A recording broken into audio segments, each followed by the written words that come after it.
here. My statistics are a little old, but the figures don't really make much difference. What's really important is the trends that's important here. 700,000 smartphones are activated daily. That's of some importance.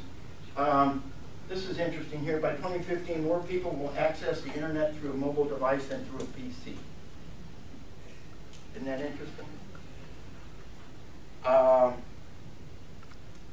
Apps. In the past 3 years, more than 300,000 apps have been developed. There are 3 types of mobile phones: cell phone, feature phone, and smartphone. Take a minute about that. Cell phone. You can get them free or maybe for 10 bucks. What does it do? It's a telephone and it can take a picture. If I take a picture, I can download it to a computer. That's it. Smartphones. Smartphones contain operating systems. We're going to get into that a little bit. That's basically like a small computer. But between the cell phone and the smartphone is another phone called a feature phone. Does anybody know what that is? Who knows what a feature phone is? Anybody seen one? Now you have. That tricked you. That's a feature phone. A feature phone does a lot more than a cell phone, but it doesn't do near what a smartphone does. For instance, this feature phone does not have an operating system, although it does have apps. The apps are provided by the service provider only. That's the only apps I can get on it. I can take pictures, I can connect to the internet, I can check my email, I can download pictures to the internet, I can do all these things, but I don't have an operating system with it. Okay. Mobile device coupons, apps. What's an app? A mobile app is a standalone software such as JavaScript or HTML, there's a whole bunch of them. Operates on a mobile device connected to Wi-Fi or a wireless carrier network. It has an operating system that supports standalone software and runs on a device's web browser. It delivered information as needed via the internet, but that's not stored on your mobile device. All this information you get is not stored on this telephone. There are several types of mobile device operating systems, and these are the major ones here. You've got the iPhone, the Android, the BlackBerry, and the Microsoft one. I think that probably constitutes probably 90% of the operating systems available on the smartphones. I wanted to talk a little bit about the smartphones and a little bit about the technology, because when you talk about coupon advertising, that's a major portion of it. And you really need to know something about the phones that you're talking about when you may talk to somebody about it. Several methods of retrieving coupons on a mobile device. Comparison apps provides price comparisons of multiple companies within an area. I come into Daytona Beach, I'm going to the racetrack, I want to go out for dinner tonight, I want to have a pizza. I want to get an app that shows me where are the restaurants that have the pizzas and where's the cheapest pizza at. Can I do that? Sure. I bet 30, 40 of those apps out there can do that. Private apps dedicated to a particular company and only contain that company prices, locations, special events, services, products, etc., so on. I want to go to Domino's apps and only get Domino's information, get their sale, get their coupons, where are they located.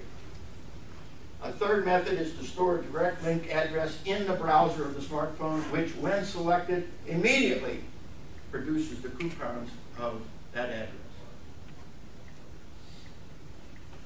Those are pretty much the basic 3 ways. There's cards. There are a few different types of coupon cards. Coupon savings are accumulated for cash redemption or distribution to nonprofit. These are the companies that do that, Self-R and Shortcuts.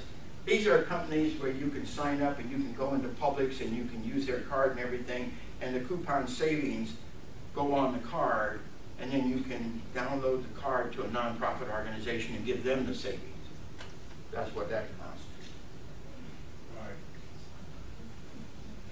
to. Okay. Here's my favorite right here.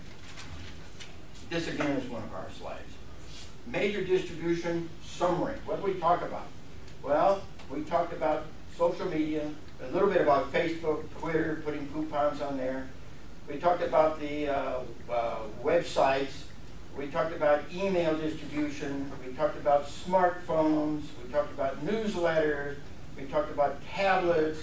We talked about individual printing. We talked about PDF format, all the newspaper printing and the inserts and things of that nature. You can take some of this down on postcards.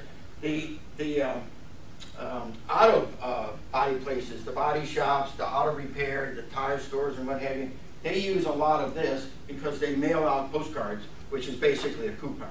It's a coupon that they mail to you. And of course you can download a PDF format for all this custom printing and things of that nature. Okay, now it's time for me to tell you, I told you I was going to tell you a couple of stories. This is time for a story. And I told you I was going to tell you about some mom and pop stories. Once upon a time, we had a customer in a major downtown city. And this was a mom, and mom and pop, this is just a mom. That's how small this is. This lady had a couple of teenage daughters going to high school, and the husband worked, and she wanted something to do with her time. So she was going to start business. She started a business in gourmet cupcakes.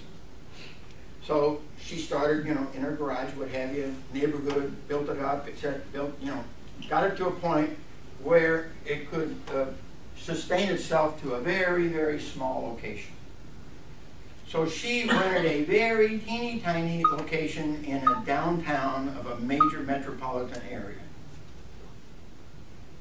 And she started advertising in the paper, gourmet cupcakes, et cetera, so on. It wasn't doing too much. So she decided to try another form of advertising, coupon advertising. So she had one of her daughters design a little coupon. We took it and got it bulk printed. She got 1,000 of them printed for $80. And she began a unique strategy for her. And what she did is, now you have to understand, in this downtown city, there's like 15 blocks of 10,000 people working in all these high-rises. Kind of like downtown Orlando, although it's not Orlando. But at lunchtime, all of these 10,000 people do what? They leave all these offices, mill around the street buying a lunch. The daughters, what do you think the daughters were doing? The daughters were just handing out the coupons as people would walk by, just handing out the coupons. See? So what happened, what started happening is a lot of these people would go in the shop with this. It was just 2 cupcakes for $3. They would go in and get the cupcakes, number one, for a snack in the afternoon, or to share with somebody. So that kind of built a lot up. Then she figured that there was so many offices that she had the daughters take about 10 coupons each and go to every office in every one of these buildings to the reception.